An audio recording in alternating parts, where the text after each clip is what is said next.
everybody. This is Mike. And Beth. And this is the Hey, Are You Still There podcast, week number 5.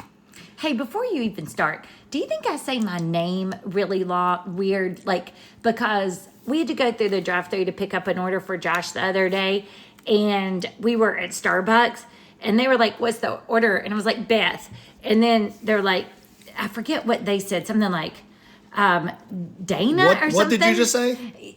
Beth. Well, that was a little bit more. But I think when I'm trying to enunciate, I'm like Beth. So I guess I do it in 2 syllables. Like maybe I'm so Southern, I make my own name. Beth. Yeah, I'm like Beth. Beth. I don't know. Well, there comes the really Southern. So I think sometimes I hear Bet. Yeah, but they didn't even. So sometimes people will say, "Did you say Betty?" And I'm like, "No, Beth." But then this lady had something totally. Why don't you say Elizabeth? Because that's not my name. Anyway. Beth in short for Elizabeth or Bethany? We've been through this. I'm the only Beth that I know. I have never met another That is a lie. Just Beth. What about the chick at the orthodontist? Wait a minute, but didn't she say she's Bethany? No. Are you sure? I'm positive. Okay, I'm going to call and ask. I think she's Beth only. Okay, I'm going to call and ask to speak to Beth. And she has red hair like you. Yeah, but then maybe. But I swear I thought she clarified that she was Bethany or something, not just Beth. I don't know. Anyway, sorry. I didn't. You know what? I don't know. Maybe she had Leanne. Maybe that was the middle name thing. I think she did, but I think she spelled hers differently. I don't know. Anyway. Oh, well. That was riveting way to kick off. There are people are calling their friends right now. They're like, you got to just turn this on. Like, they just spent literally 30 seconds, 45 seconds talking about how do you pronounce Beth. Or meth. From the first, yeah. Exactly. Yeah. Mm-hmm. So we are recording this early. Normally we record on Saturday mornings, and then I do just very little editing, basically to clean up the beginning and the end, and then we send it out in the podcast world. But today is not Saturday, and today is also not even Thanksgiving yet. So we are doing this quite a few days early, the recording, because the day after Thanksgiving, on Friday, what's traditionally known as Black Friday, Beth, where are you going to be? Well, as part of my Big 12 Little 50, I feel like I need to update the listeners because they are really concerned. But on my Little 50, I've done my own spontaneous art. I took leaves and dipped them in paint. I visited the Museum of the American House Cat with my friend Anne. And I've tried a new food at a lot of different restaurants. And the final one was I'd gotten a gift from Kim to go to a play in a small town. So I did that. So anyway, so I'm doing great, 4 out of 50. But on the Big 12, one of the things that I had was to take a spontaneous trip. And I am taking a spontaneous trip. All right, let me rewind. Let me pause there because I just thought about that. You've done 4 out of 50. Yeah. So essentially you're trying to knock out 1 a week. Yeah. Right? Yeah. And so it's been 4 weeks since your birthday. Right. Exactly. To the day. Yes. So you're on track. So you're on track. exactly where you should be. Yes. So I wouldn't get too excited. It's not like you're burning it up and you're ahead of schedule, but you're also not below, behind schedule either. You're satisfactory.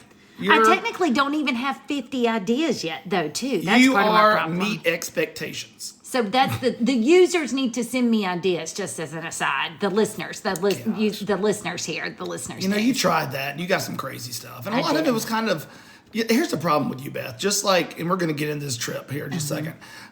You've done so much in your first 50 years that the stuff people submitted for your birthday, you were like, I've already done that.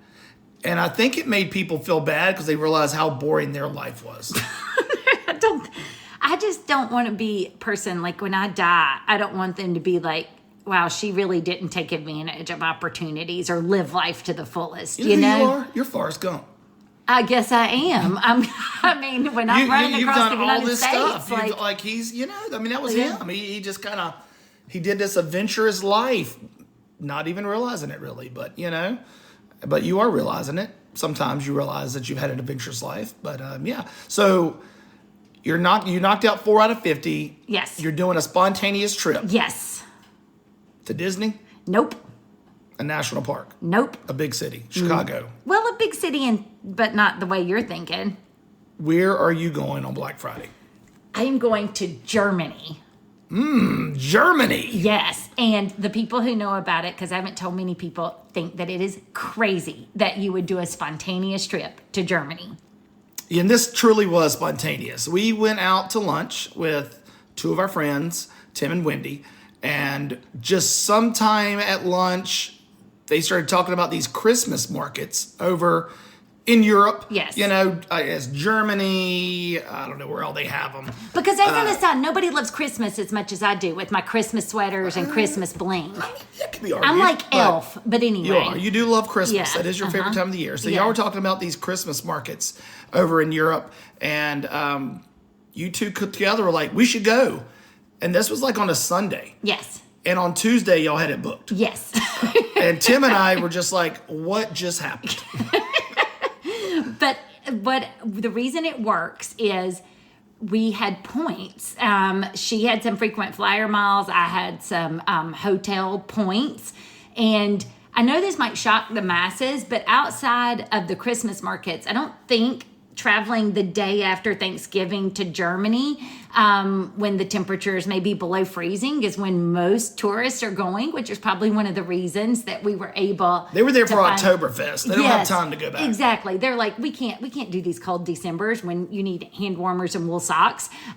So it just so happened that stuff was available. So it feels extremely spontaneous. In fact, it's so spontaneous, today when you were like, what time do you need to be at the airport? I was like, I don't know. So yeah, I can't even believe that it's happening. So where all are you going while you're in? Are you going to one city? Are you going to several cities? We're going to be in Munich most of the time because that's where our plane lands, and they have a really big Christmas market. But then we're going to a few smaller towns to do, which I think is going to be really cool because we'll get the bigger, more commercialized Christmas market. Even though, by the way, talk about spontaneous.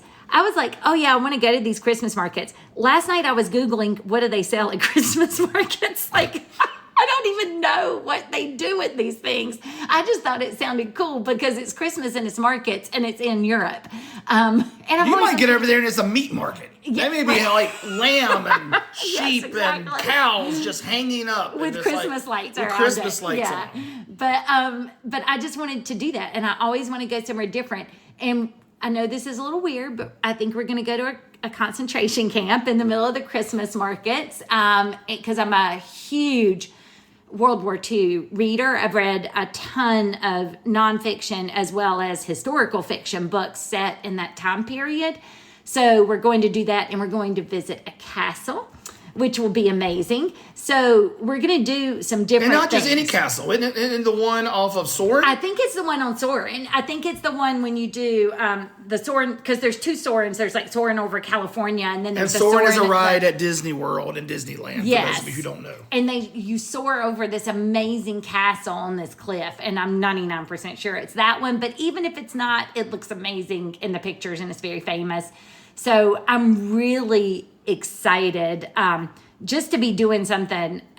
I don't know. I tend to sometimes overplan and overthink things because I think it's part of my ADHD, and I'm so worried I'll forget things that I do list. But like, this is really going to be spontaneous. I mean, it's kind of outside of the castle tickets, and having, thank goodness, places to sleep at night. It's really just kind of going to be wandering around and doing what we want to do when we want to do it. So I think it's going to be really cool. Well, I mean, I'm impressed. I mean, because you're right. I mean, you love to travel. Yes. But you are not the most spontaneous person. No, not on You traveling. That's what makes you, well, and that's what makes you a good attorney, is you're very analytical. You think things through to your detriment. I think you calculate the cost Yes. as far as what is the risk here? Yes. You know, what do you call that risk? The risk-benefit analysis. Yes, risk benefit analysis. That goes on in your head All the whether time. you're eating a candy bar Yes. or taking a spontaneous trip to Germany. Everything in between, you're calculating what's the risk versus benefit. And so you're not the most spontaneous. You are a planner. which leads me into what our poll question is going to end up being this week. It's about packing and planning. This episode is going to be very vacation-centric, very travel-centric. So if you're not a traveler and none of this interests you, then you could just turn this off. Because we're going to be talking a lot about traveling and different aspects of traveling. But you are a planner. Yes. You leave on Friday. Yes. I came home on Sunday. And outside our bedroom door, you already had the suitcase packed and things piled up on it, ready to go to the airport. Yeah. On Sunday. Yes. Monday, Tuesday, Wednesday, Thursday, Friday. Right. 5 days before you were supposed to leave, it was ready. And I've seen you pack. You make a list. I do. Detailed you list. You used to write them down. Now I think they're in your phone. I do it on my phone. Yeah. But you have these lists. You go over these lists. Yes. And you would think that would be a good thing. I think it's a terrible thing because now it leaves you 5 days to second guess everything you put in that suitcase. Which is what I have done. Yes, that's all I've heard for the last 3 days. Yes. Do you think I should unpack it and repack it? Because it may be overpacked. Yes. And you are overpacked. You always overpack. I know. But, do you think I need this? Do you think I need that? Maybe I should pack this. Why didn't I pack that? I can't remember if I packed this. There's all of this. So you plan. Yes. I am what I call a crammer. You're a planner. I'm a crammer. When I go on trips, it doesn't matter if I'm going away for 2 weeks or if I'm going away just overnight. If it's an overnight trip, I usually wake up in the morning and just throw everything in a bag and go. Yes. If it's going to be a couple nights to 2 weeks, I will make sure all my laundry is done the day before the trip. Mm-hmm. I'll then go in our bedroom. I'll figure out, all right, how many T-shirts do I need? How many pair of pants? How many, sweaters if I'm going, or sweatshirts if it's going to be that kind of weather? How many bathing suits if it's that kind of weather? I'll figure all that out. I'll keep it in my head. And then I just start making a pile. I just start going through all my shirts. I want to take this, pants, shorts. And then I end up with this pile. And then I just take that pile, fold it, and put it in the suitcase, zip it up, and I'm ready to go. It takes me, for a 2-week trip, it would probably take me about 15 minutes to pack. And I would do it the night before. I probably spent 3 hours on the packing, trying on outfits to make sure I don't take things that don't fit. And that's not counting the time I put in before doing the list. And then the time that I've put in afterwards, second guessing and realizing that maybe I'm taking the wrong socks. But why plan?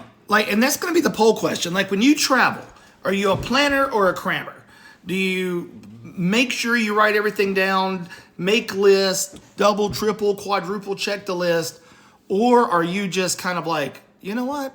I'm just going to throw it in here and see what happens. I'll tell you why I plan. Why do you plan? And you're not going to like this because this is about gender roles and gender stereotypes. And I try to... you're a nester. I take great pride in not falling prey to most of the stereotypes. But what I will say is moms and women tend to be like the pack mules of the family. And what I mean is we're the ones that, because I guess we carry a purse, it starts really young. The kids will be like, can I put this in your purse? Or I don't want to carry a bag because I want to be hands-free, but mom has a bag. So then before I know it, I'm carrying 5 bottles of water and all of that. The other thing is, I can't tell you how many times we've been somewhere, and if I haven't planned, somebody's like, I have a really bad headache, Mom. Did you bring the Tylenol? And if I hadn't planned and I don't have it, everybody's like, what? There have been trips that we've gone on where we went on one and you needed Benadryl. And you told me that, and when you didn't have it, I said, why didn't you pack it? And you said, I just assumed you would.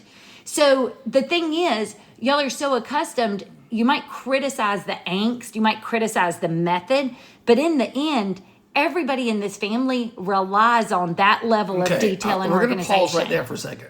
Because when I go on trips with just myself, I pack everything I need.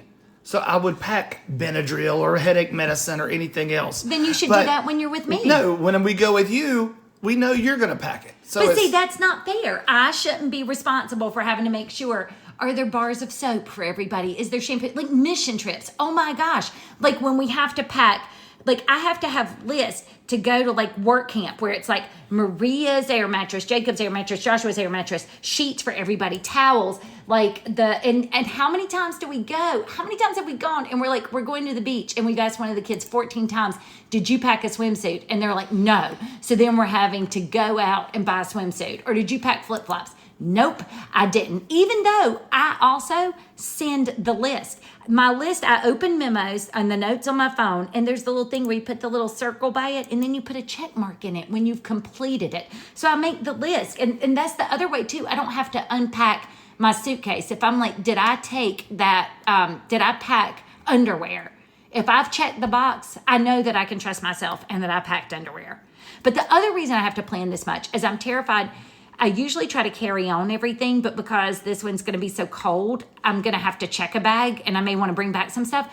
So then I also have to have like 2 changes of clothes in case they lose my luggage. So I have to think through all of that too. And then I'm trying to think through having enough space to bring everything home.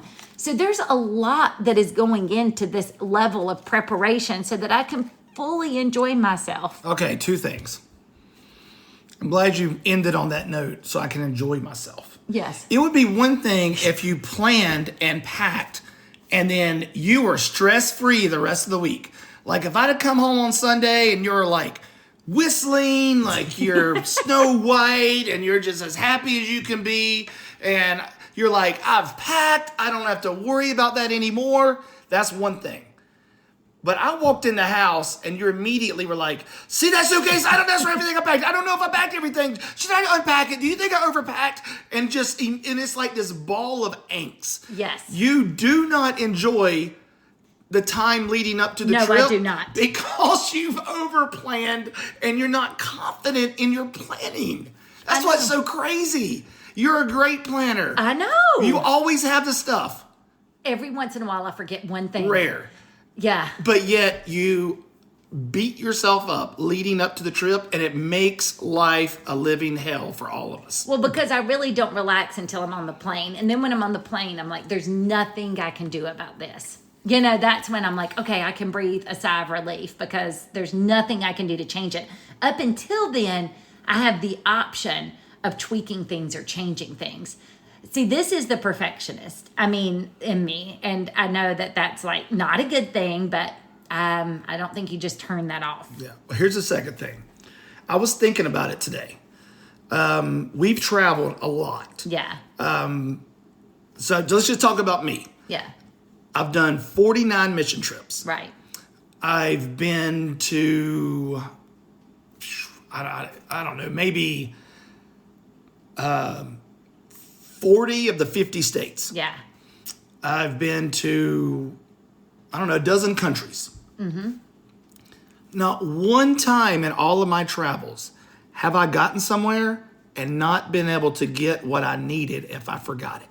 No time in my life. When we were in Peru, in Curawasi or whatever, however you say that, it was so remote that you couldn't get batteries. And I didn't need batteries. Do you know whose fault that was? I didn't need batteries, but somebody on the team needed batteries. Yeah. And I'm just saying you couldn't. Do you want to name names? I won't name names. All right, we No. won't name names. But anyway. you're listening. We know you're listening. But I'm just saying, but like That's their fault for not planning. But that's a time. But that's where I think if we assume, just like you, if you assume that I'm going to pack it, okay, that might not work well for you. If I assume there's going to be a store that has it, okay, that may not work out for me. All right, well, let's think about that. This person needed batteries and couldn't Yes. get batteries. What do they need batteries for? Do they need it for a life-saving device? No, for the camera. For but their that is a camera. life-saving device. If you can't have pictures, that's like Did devastating. other people have cameras? Yes. Did this person not have a phone that could take take pictures? I think this was a few years ago. Phone quality pictures probably weren't as good. They didn't have no flip phone. They weren't carrying around a Nokia back like a big old brick thing. I'm just saying, even in things you forget, even if you can't replace it, it ain't life or death. I know. It just feels like that to me. This is something, there are a lot of things that I may change, but I don't know that I will ever just pack for a trip and not like plan like that. I don't think I'll ever plan. Okay. Really, when I pack, my mentality is I'm confident in what I've packed, and I pride myself in, like, when you come home, literally half your suitcase has not even been touched. Yeah. True or false? But I'm prepared for anything. So if there's a snowstorm in the middle of a desert, I would have a sweatshirt. Right. Just in case. I want to come home and 100% of my clothes go in the dirty clothes because I've wore every single thing and I had it planned perfectly. That's what I want to do. And it happens most of the time. I'll come home, I'll have one extra t-shirt, one extra pair of underwear. That's it. Okay, but that one time when we did that mission trip in 2003 or 4 in Lame Deer, Montana, I did not pack appropriately and I had to buy a sweatshirt and wear the same sweatshirt every day. See, that's what I want to avoid. I want to avoid that. Now, granted, yes, I was able to buy a sweatshirt, but it was an overpriced sweatshirt because anyway, there were very few options. You didn't freeze. Okay, All I right, just think so- people are going to be with me on planning. So that's the poll question. I'm going to put it up here in a little bit when we post the show. It'll be like, hey, when it comes to traveling and you're packing, are you a planner or a crammer? So that'll be it. Except remember that friend that you had, we won't say names, who took nothing and I think just turned the underwear wrong side out to wear it for an overnight trip? Yeah, they just did an overnight trip. They literally just took a toothbrush. Yeah. Yeah, I never. I traveled with a guy one time, an overnight trip, and it was actually 2 nights. It was 2 nights. He showed up, not with a suitcase. Now, we were driving, granted. Yes. A laundry basket. He had just taken out his clothes, folded them, put them in a laundry basket, and that's what he showed up to my car with, a laundry basket.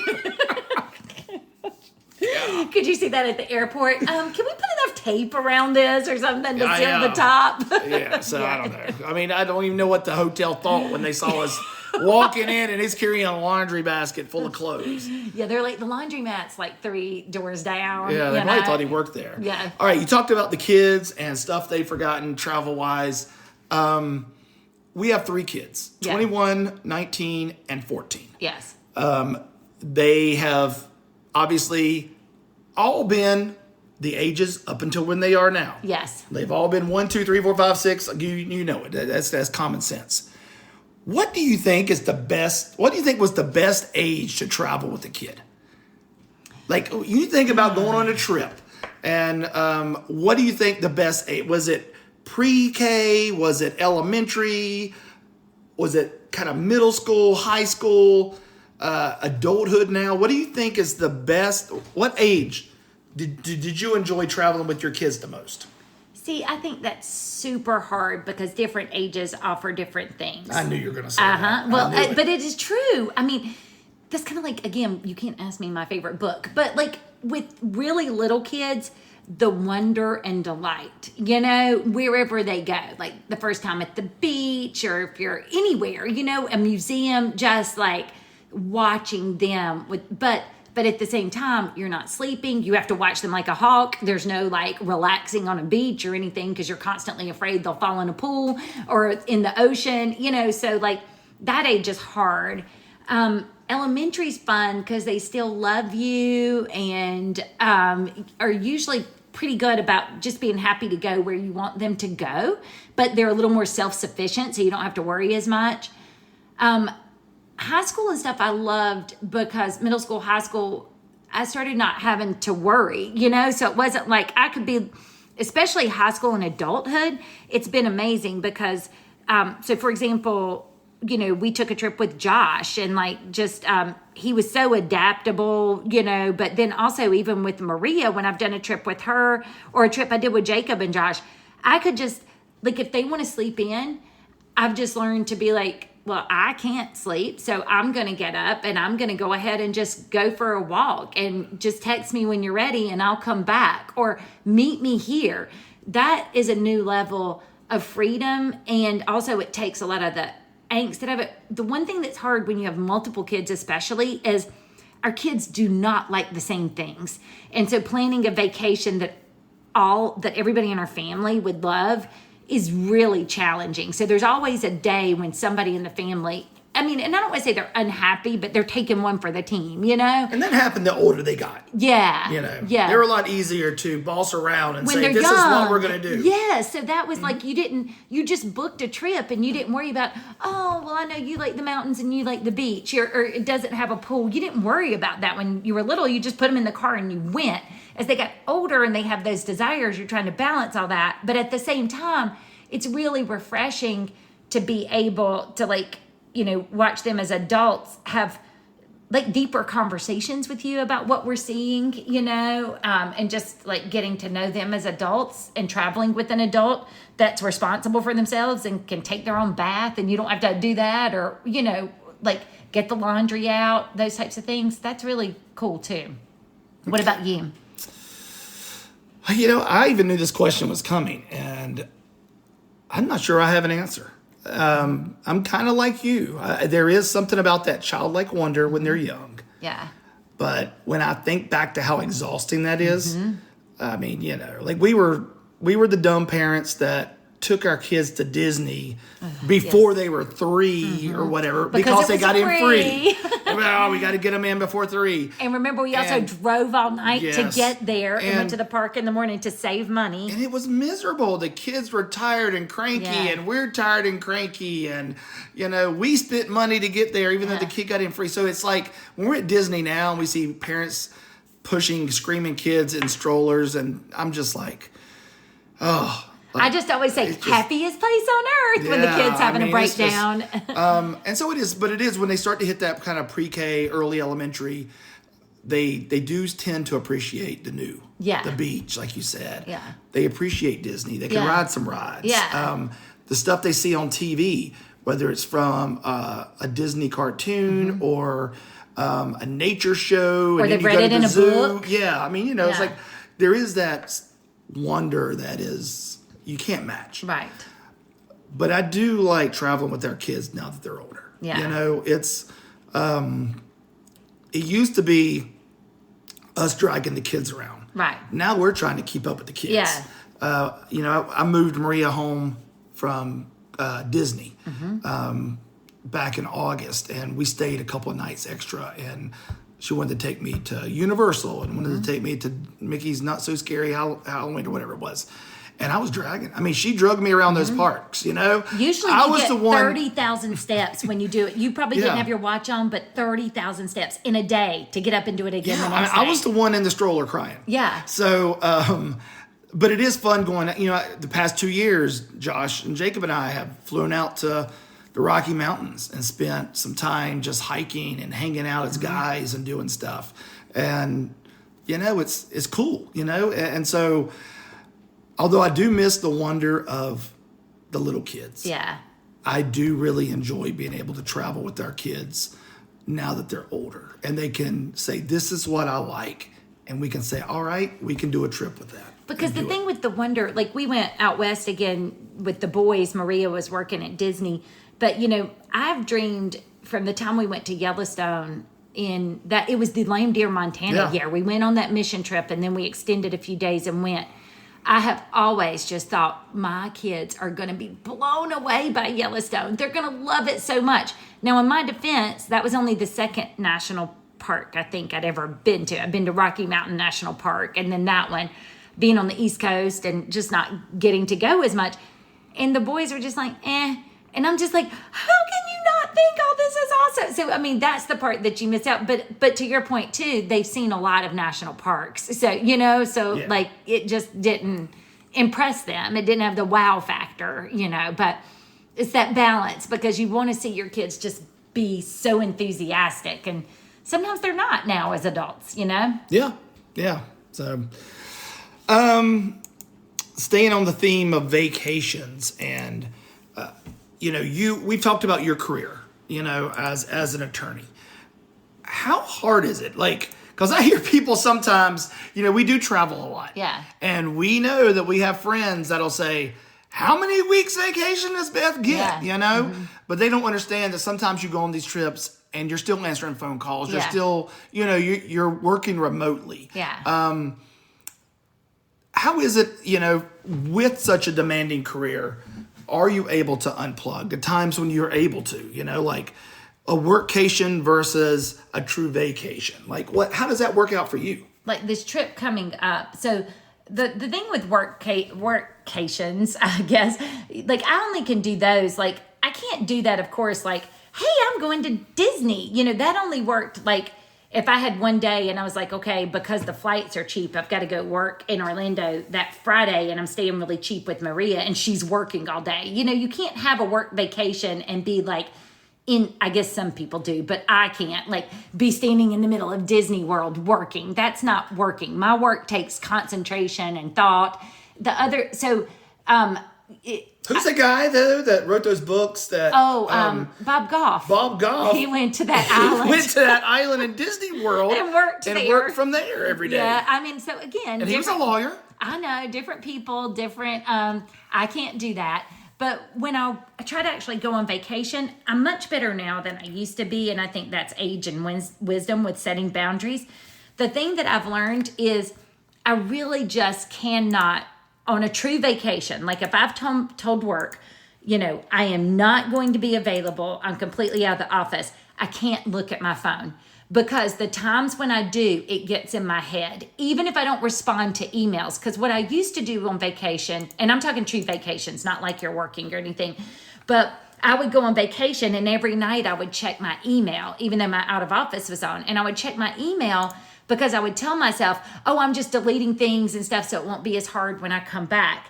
The problem is it never fails that there's an email in there usually that either is bad news or that I get stressed about or that's an irritating email. And so then it gets in my head. So even if I don't respond, then it's like it's in my head. So I've just had to be really good now about setting boundaries and just saying, I am unavailable. And the only way I've been able to do that is a lot of times I do take my work phone because even if it's a true vacation, if I'm flying back or driving back, I do, even though it's a quote vacation day, still check all my emails and delete them and get caught up. But I don't tell anybody I'm doing that. But I try to the other days put my phone in like the hotel safe and leave the work phone and just leave it there because again, a lot of people now have my phone number and can text me. So it's not even like I could have restraint and just be like, well, I'm not checking email. But now people call, they text. So if I turn it off, that's the only way I can detach. Yeah, and I think that's one of the things that's unfortunately we've lost in this, and this is a whole nother podcast, in our information age and being able to communicate and you're always available. Yes. Where, let's go back to the 1950s. If you were an attorney then and you said, all right, my family and I are heading to the beach for a week, they would not be able to, you know what I mean? Like they're not going to call. No one would be like, we're going to track you down at your hotel and call the front desk. It's like you were dead. Yeah. I mean, I'm literally, they would have no contact with you. They just got to figure it out. Now, you can't get away. You're right. You've got everyone under the sun calling you. Either and you have two phones. You have your work phone and your home phone. And some of those people know the number to both. And if they don't reach you on one, they call you on the other. And that's actually the reason I had to get the home phone. I got the home phone I used to use my work phone for everything. And it got to the point that like I could never, and I'm not just talking vacations, like Saturdays, Sundays, like there would be something that somebody felt like, and even in their mind, I get it too, because I send emails, like you just saw me last night, we're getting ready to have the holidays and I'm going to be out of town. So last night I went for an hour and I knocked out some policies I needed to review and some stuff like that, like at 7 or 8 p.m. And I sent those emails to those people. Now they're probably going to get those emails and they could think, wow, Beth expects me to respond at 9 p.m. at night. I don't. I'm just sending it because if I want to be able to, again, that's the other piece. I have to do, if I'm going to unplug like this, I have to do a lot of work on the front end to do it. But, sometimes I'm just doing it because that's when I can do it. I don't think people who are emailing me on weekends or stuff necessarily expect me always to respond, but sometimes they do, and you don't know that. Well, so sometimes you create that yourself. You're right. Exactly. Those expectations are only your own. Exactly. And I enable that behavior. That's the other thing I've learned about boundaries. Like I was the one, I didn't have to respond to every text at 8 or 9 p.m. at night like I used to. I didn't have to respond on weekends, but I did. And so then before I know it, I've set up this expectation that I'm always available. That's why I let everything go to voicemail now. Oh my gosh. Like if I answer your call, then you're special. Oh. You know, like anybody. Now like, everybody's going to start calling you after they hear this to see if you answer. And if they that's go to fine. voicemail, I will they're gonna let think you're every not one of them go to special. voicemail. So, but yeah. But I will say this, with you, I would be interested to hear what you say, not just about taking Sundays off, but taking time off, because one might think, oh, you just get away. But I remember a lot of vacations where it made me very angry because we would be on vacation and there would be some type of conflict or church issue, and you're having to text or call, and I'm thinking, same thing. I'm thinking, why can't you just detach, you know? But you would feel like you had to do it. So what about you as far as like, because I do remember when we first started in ministry, you only got 2 Sundays off a year. So that kind of hinders the ability to go out of town for a long weekend or anything when I work, you know? Yeah. I mean,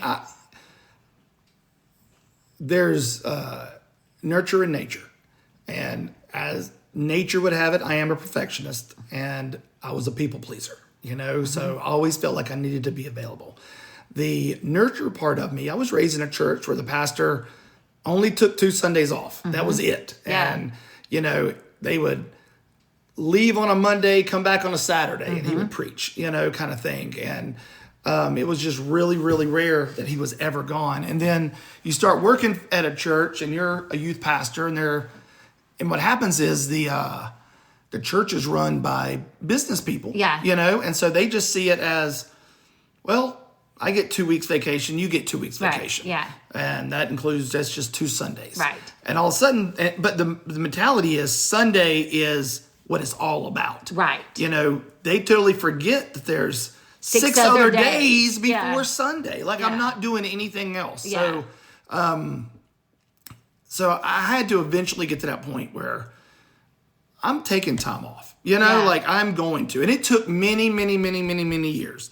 At the nonprofit and the church that we planted 11 years ago, I put that in the DNA is this is not a pastor-driven church. This is not going to be on my back. That this is going to be a shared load. And I'm going to take time off. And I've been much better about that the last 10 years than I was the first 18 years. And now, I mean, I go, you know, I go and I don't worry about it. And you're right. People used to call me and ain't nothing at church, life or death. Exactly. But somebody would call about some petty problem. Somebody made me mad, and you know, and they want me to solve it. I'm like, I'm at the beach, you know, like, and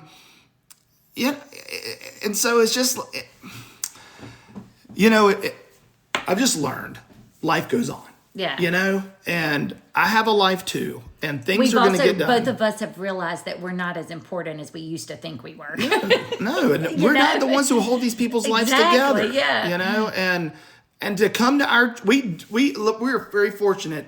We don't have a church full of micromanaging, weak backboned micromanaging type people. You know what I mean? Like they're so self-sufficient. You know, it's like going on vacation with your older teenage adult. Yeah. They know they can survive, you know, and they give us a lot of grace. They give me they're like, oh, just go. Take time for yourself. You know, like as long as I've got Sunday covered, they're good. As long as I've got everything done that we're planning, fine, go. They don't care. And so I'm in a very unique situation. I had a conversation the other day with a pastor friend of mine, and he missed a Sunday because he got sick. And he made the comment, he's like, well, I don't want to miss this Sunday because I only get 3 Sundays off a year. And my heart just broke. Yeah. And I want to be like, what? Like, you're sick and they're going to count that as one of your Sundays? You know, like, and maybe it's not even the church. Maybe it's more him too. You know, like just the like expectation he's put on himself. Yeah. And man, I don't know. I think churches should give 1 Sunday a month off to the pastor, you know? And if he wants to come to church that day, great. If he don't, great. He's given you the other 29 to 30 days out of the month, you know? Like, give him a day. And I mean, gosh, people take off from church and don't tell us, you know? Yeah. But it's gotten a lot better. I mean, I was that guy that never wanted to miss Sundays. Part of it was institutional because that was the churches I was at. a lot of it was just the way I was nurtured and raised in church and led to believe. But that is not my belief now. Like, I will be gone in a heartbeat, and, I dare somebody to say something to me, it's just because stuff's getting done, and like, they don't need me there to hold their hand. Well, the other part of the problem is, and if we're fully transparent, which I guess that's what this is about, but early on in our marriage and then having kids, that was one of the things that made me really resentful of the church. Because if a pastor's wife being resentful of the church? Yes. And no way. Yes. No, I don't believe it.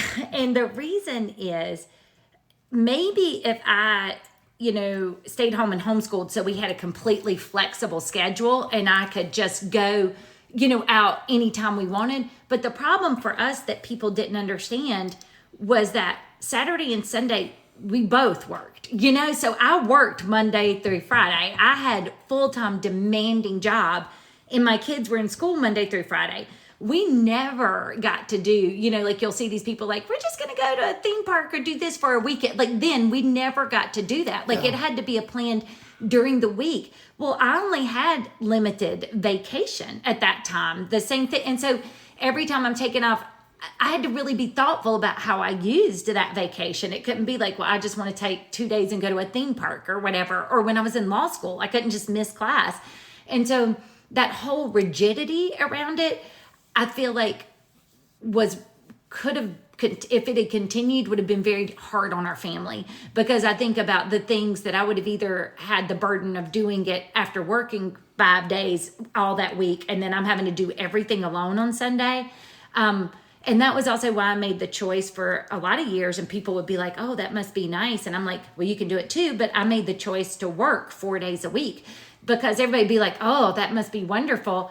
Well, yeah, it was, but I think they were all thinking that I had this 3 days. That gave us 2 days. That gave us Friday and Saturday. And Friday ended up being the day you did all the doctor's appointments, you got groceries, you did all that stuff so that you could actually have a day to rest. Yeah. And so I just think that that's one of the things that's hard in ministry. And there's a lot of trips we took, like say a week during the summer, went to the beach, that we came back on a Saturday. Yeah. But I'd spent time that week writing a sermon. Yeah. Because I knew I had to preach that Yeah. Sunday. Yeah. Mm-hmm. And so either you're dealing with people's problems or you're preparing for what you have to do when you get back, which is the same dynamic I had when I would check the text or the email and it gets in your head, know, and then you're like, well, I've got to solve this problem when I get back. Yeah. So that kind of takes away from your quote vacation and the relaxation if you're doing all that. So I told y'all it's going to be heavy vacation centric today. Yeah. But I think that covers it. You got your big trip coming up. So by the time you guys are listening to this, Beth will be in Germany. Mm-hmm. We talked about packing, planning versus cramming. And please answer that poll question. We were able to talk about kids, what was the best age to travel with the child, no matter, birth to 18 kind of thing. We were able to look at what working around a career, trying to do vacations, and also in ministry, trying to work around ministry as you're doing vacations. All right, real quick before we go, Beth, I got some comments for you and some poll results so far. We asked people last week was a very a lot more heated debate than I thought, not just among us, but by our listeners. And I had several people bring it up to me and want to talk about it. So I'm going to read you some comments and then we'll add a little bit here. So Jerry writes in, and Jerry actually put the definition of reading. Reading, the action or skill of reading written or printed matter silently or aloud. Then Jerry says, just my thought. I'm definitely a paper book reader. Now, what I want to say, though, is that's not just her thought, because that's Merriam-Webster's thought. So, Jerry, that's not just my thought. So, but the dictionary agrees with Jerry. Yeah, the dictionary does agree with Jerry, though. But I would say, that's Jerry's right. That's what I'm telling you. Reading is looking at it and going across the page. That's you and Jerry. That's me and Jerry. Okay. Jerry and I are a lot alike. Mm-hmm. Mrs. Hinton, she wrote in and said, I think it depends if you are listening to the audiobook while you're doing multiple other things, then no, I don't think it's quite the same as sitting down to read a book because your attention is divided. But if you're listening to an audiobook while you're just laying down for bed or you're out for a jog or riding down the road in the passenger seat, that's another thing. And you're not really doing anything else, so your entire attention is effectively on that, then that is the same as reading. So that's an interesting way for us to redefine that it's maybe about how much attention you're showing to the story or to what you're consuming. Right. A little bit more on this. Let's see. This is on our Facebook page. Shelley writes, I guess it's also Miss Hinton. I mean, she was so invested Passionate, in this. yes. She wrote too, right? Yes. So I'm not sure where she landed on that first one. You know, I think she was trying to make it clear if you're doing this, it's reading. Yeah. If you're doing something else, it's not reading. She says it's like eating. It's like eating is the analogy she uses. Someone else may be putting the food in your mouth, but it's not the same as you picking it up and putting it in the mouth yourself. But the end result is the same. The food still gets in your mouth, and you still ingest it, and you still get the same calories either way. So at that point, she's talking about just the consumption The story, of whatever it is that's going on in that book. Shirley writes and says, listening to a book gives the same result as reading a book.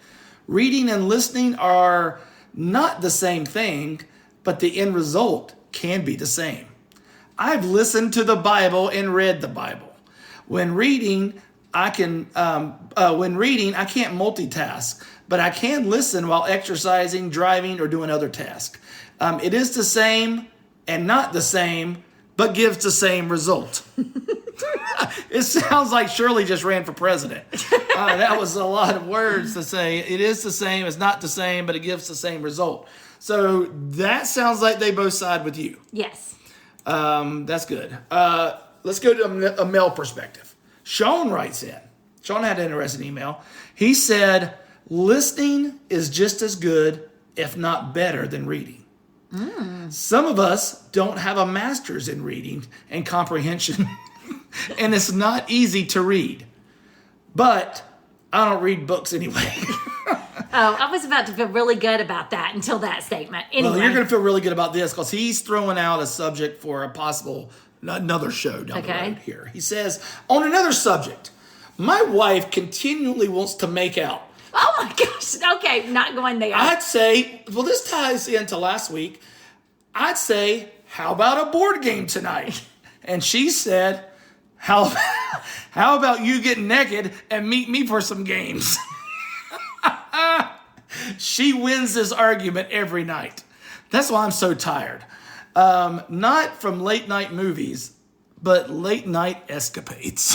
Okay, Sean is the aspiring comedian. There's something funny about that.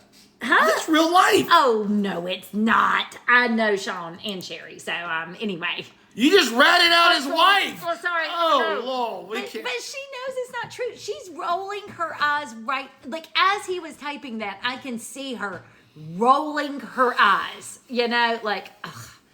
Yeah.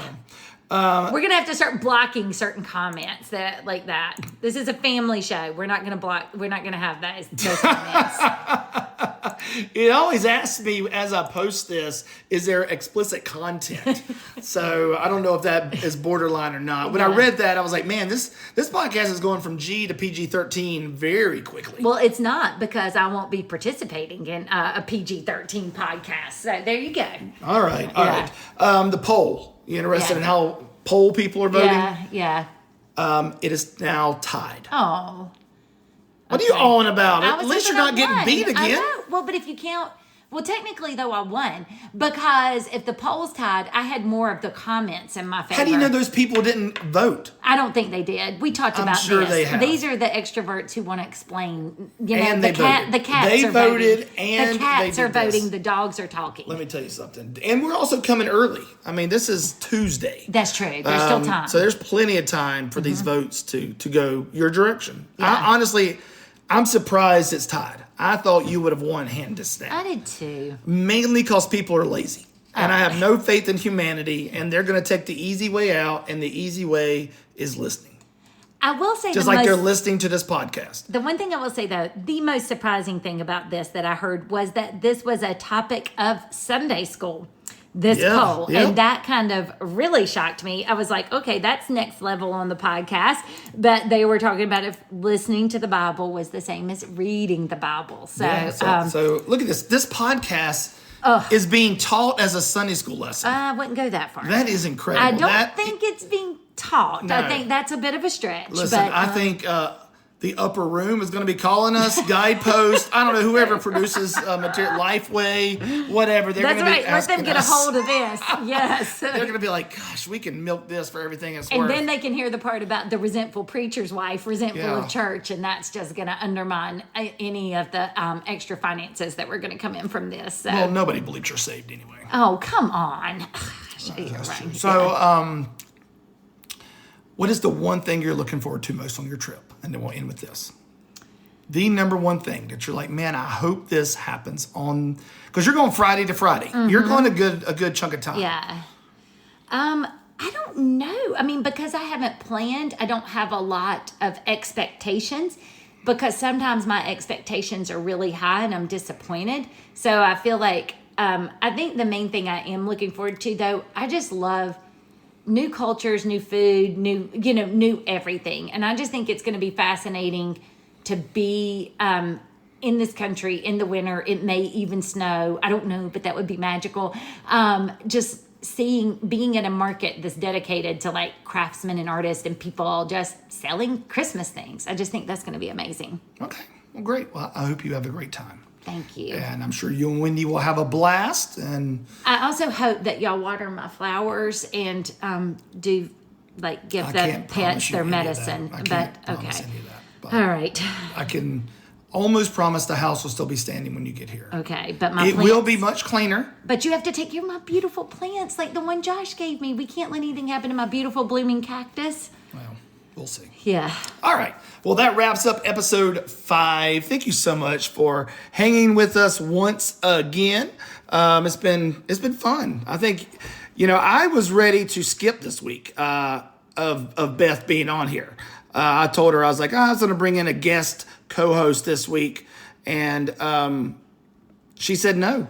Well, the show's too new and fresh. We can't take chances with guests. She was like, no, you can't do a show without me. Let's just do it early. Please, let's just do it early. And so we are. So we're doing this early. I just don't know what you'll say without me here to moderate you, to like rein you in. I don't want to alienate some of our listeners. Oh, I'll throw this out as a tease. I am still thinking about doing a pop-up podcast with a guest. So that may happen while you're gone next week. So this one will be released on Saturday, and then there may be another one that's released a few days later with another co-host. So, and we'll see if it gets the same ratings as. And it'll probably be higher. Me. Oh, yeah, that'll be really depressing. It'll be a lot funnier. All right. I don't know. Okay. All right. Thanks for listening.